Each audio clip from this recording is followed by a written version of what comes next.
Hi, I'm Dave Bricker, and I've spent my life accumulating stories and innovating new ways to tell them through writing, speaking, photography, technology, and graphic design. If you're on your own storytelling mission, you'll find tips and techniques here for writing, editing, publishing, book design, web design, marketing, and sharing your ideas with others. And of course, the most important ingredient in telling a great story is having a great story. If you haven't found yours yet, keep watching. I'll show you where to look. So welcome to Author Profiles on theworldsgreatestbook.com. I'm here with Doug Burris, who has just released Walk and Roll.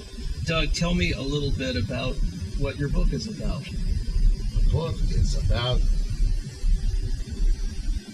a rock and roll kid who was athletic and who grew into a fighter of multiple sclerosis while he was teaching for 41 years. I was teaching classical guitar, sound engineering, and rock ensemble. Rock ensemble was something that I dreamt about as a kid. I was in high school, and I figured, why can't we have a rock ensemble if there's a jazz band, an orchestra, a chorus, and those kinds of groups? Why can't we have a rock ensemble? So when I went to get my job at Miami Beach Senior High School, Dr. Lichter said, "Sure, go ahead."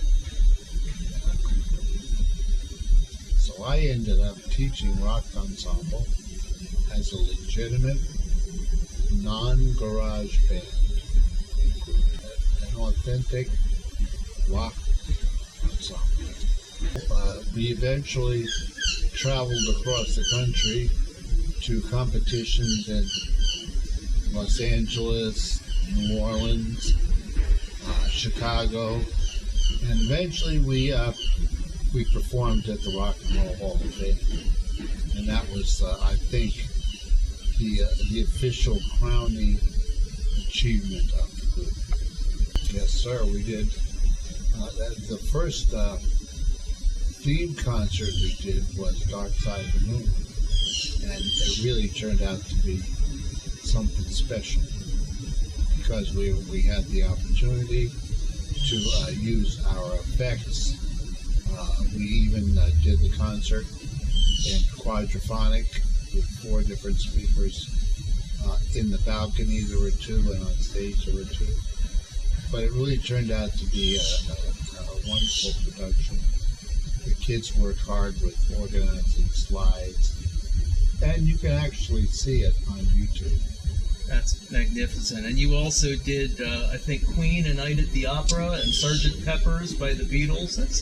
That's pretty stuff to coordinate, especially while you're getting less and less on your feet and more into a wheelchair.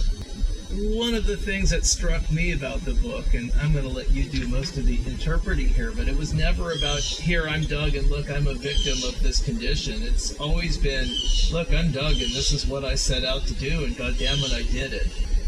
Well, there's a lot of that. There's a lot of that, but there's also the love and the giving of the people around me. I was pretty fortunate to be surrounded with people who were extraordinary in their own right. Kids that would come home with me and help me get dressed, take a shower, and that kind of stuff. That takes a pretty incredible young man to take care of that stuff. So with that and the music, it was pretty overwhelming sometimes. And then you decided to do something even more difficult, which is to write a book about it.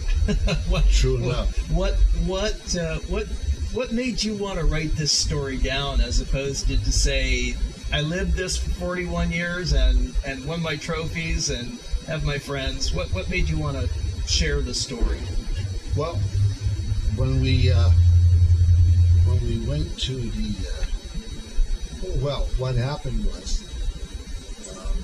CBS Sunday Morning heard about our program, and they produced a piece on CBS Sunday Morning about me and the program, which can also be seen on YouTube. And after that was shown on television, there were a number of writers who got in touch with me and said, "Hey, we need to write a book and we want to help you do it." Good idea, but to teach and write a book is impossible, because I'm just one of those guys that pours myself into the teaching or a book. And I felt that the book was something that possibly people like myself would identify with. As a writer, I find that every indie writer has different goals. Some are artistic goals, some are, it's all about sharing my story. Some people want to make money with their book. They start out with a strategy. Where do your writing and publishing pursuits lie on the spectrum between art and business? Between art and business. Well, for me, writing the book was like getting my PhD in writing. It all must come from within. You have to be inspired to write a book. And I was inspired to write this book. As you approach your book launch event, what have you done that's looking like it's going to be effective at selling books? Well, Facebook has been a great tool in advertising the book, because many of my students, which at this point gets into over 1,000, and all their parents and friends and relatives and people in the area probably who know me, maybe don't know me, would be interested in the book, and they can read about it in my posts on Facebook. What else have I done? We're going to look into giving talks at books and books, and maybe even at the high school. I think what you're doing is spot on, which is you're starting with the people who know you already, with whom you've already built relationships, and using that as a foundation to build more relationships. Yeah. But it's about getting in front of people. The product is you, not the book. What have you learned about publishing along the way, and do you have advice to share with viewers about important steps not to skip, things you wish you'd known before you started, pitfalls to avoid, that kind of thing? Things that I would have done before I started is read other memoirs and other biographies, because that sets the pattern for doing a memoir or a biography. What can you do and what can't you do? What's acceptable and what isn't? I think that that's probably the most important thing, is to read other biographies. If someone was to say, "Doug, I'm working on a manuscript, I'm getting ready to publish my book," what would you lay on them in terms of advice? Well, first of all, do they have a publisher? Do they have a publisher that's going to cover the expenses and promote the book?